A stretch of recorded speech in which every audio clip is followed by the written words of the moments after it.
जय श्री कृष्ण। राधे राधे। हमारे हिंदू धर्म में एकादशी तिथि का विशेष महत्व होता है। यह दिन जगत के पालनहार भगवान विष्णु को समर्पित होता है।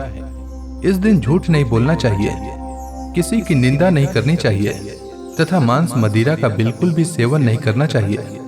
एकादशी के दिन पेड़ के पत्तों को भी नहीं तोड़ना चाहिए। इसके अलावा एकादशी के दिन बाल नाखून नहीं काटना चाहिए। जो भी व्यक्ति शास्त्रों के विरुद्ध कार्य करता है उसका धन संपत्ति यश वैभव सब कुछ नष्ट हो जाता है। अनजाने में हुए गलती के लिए ईश्वर से क्षमा याचना करना चाहिए। भगवान हरि अपने भक्तों को सदैव क्षमा करते हैं। एकादशी तिथि हर महीने में 2 बार पड़ती है, एक शुक्ल पक्ष में और दूसरा कृष्ण पक्ष में। अभी सावन महीना चल रहा है और इस महीने के कृष्ण पक्ष की एकादशी को कामिका एकादशी को पवित्रा एकादशी के नाम से भी जानते हैं। इस दिन भगवान विष्णु के उपेंद्र स्वरूप की पूजा की जाती है। इस एकादशी के व्रत को करने से पूर्व जन्म की बाधाएं दूर होती है। इस पवित्र एकादशी के फल लोक और परलोक दोनों में उत्तम कहे गए हैं, क्योंकि इस व्रत को करने से 1000 गौदान के समान पुण्य प्राप्त होता है और जीवन में सुख समृद्धि आती है। आइए जानते हैं सावन मास के कृष्ण पक्ष में पड़ने वाली एकादशी यानी कामिका एकादशी का शुभ मुहूर्त।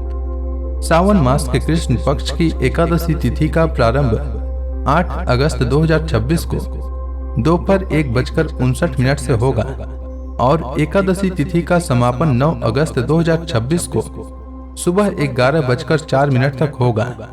कामिका एकादशी का व्रत 9 अगस्त दिन रविवार को रखा जाएगा। 9 अगस्त को सूर्योदय का समय सुबह 5:47 और सूर्यास्त का समय शाम 7:06 रहेगा। ब्रह्म मुहूर्त रहेगा सुबह 4:22 से सुबह 5:04 तक। वहीं द्वादशी तिथि 10 अगस्त को सुबह 8 बजे तक समाप्त हो जाएगा।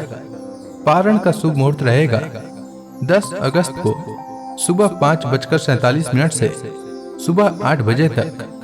शास्त्रों के अनुसार एकादशी के दिन जो लोग उपवास रखते हैं और सच्चे मन से विष्णु भगवान की पूजा करते हैं उन्हें जीवन में अच्छी सेहत, सुख, समृद्धि प्राप्त होती है। इस दिन भगवान विष्णु को पीले पुष्प, पीले वस्त्र और हल्दी मिला हुआ जल अर्पित करने से मनोकामनाएं पूर्ण होती है। एकादशी की शाम को तुलसी पूजा करें। तुलसी माता के समक्ष शुद्ध घी का दीपक जलाएं। इस दिन ओम नमो भगवते वासुदेवाय इस मंत्र का जाप करें और तुलसी माता की 11 बार परिक्रमा करें। ऐसा करने से आपका आर्थिक पक्ष मजबूत होगा।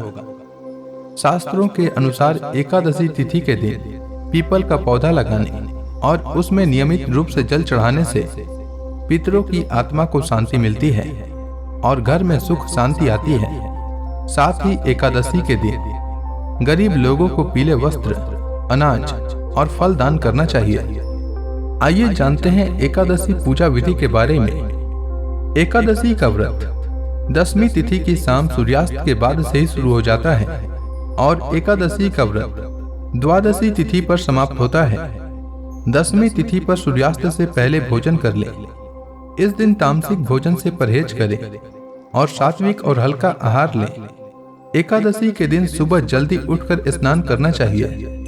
फिर व्रत का संकल्प लेते हुए कहना चाहिए कि हे जगत के पालनहार भगवान विष्णु, आज मैं एकादशी का व्रत रख रहा हूँ या रख रही हूँ। मेरा यह व्रत निर्विघ्न पूरा हो जाए, इसकी शक्ति प्रदान करने की कृपा करें। इसके बाद भगवान विष्णु के समक्ष दीप प्रज्वलित करें, गंगा जल से उनका अभिषेक करें, उन्हें तुलसी दल अर्पित करें, आरती करें और फल का भोग लगाएं। साथ ही इस दिन एकादशी व्रत कथा को अवश्य सुने। शाम को तुलसी माता के समक्ष शुद्ध घी का दीपक जलाएं। अगले दिन द्वादशी को स्नान करके भगवान विष्णु की पूजा करके ब्राह्मणों को या जरूरतमंदों को भोजन कराकर उन्हें दान दक्षिणा दें और इसके बाद शुभ मुहूर्त में व्रत खोलें। पारण का भोजन सात्विक होना चाहिए।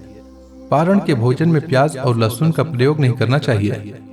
उम्मीद है आपको कामिका एकादशी व्रत से जुड़ी जानकारी अच्छी लगी होगी।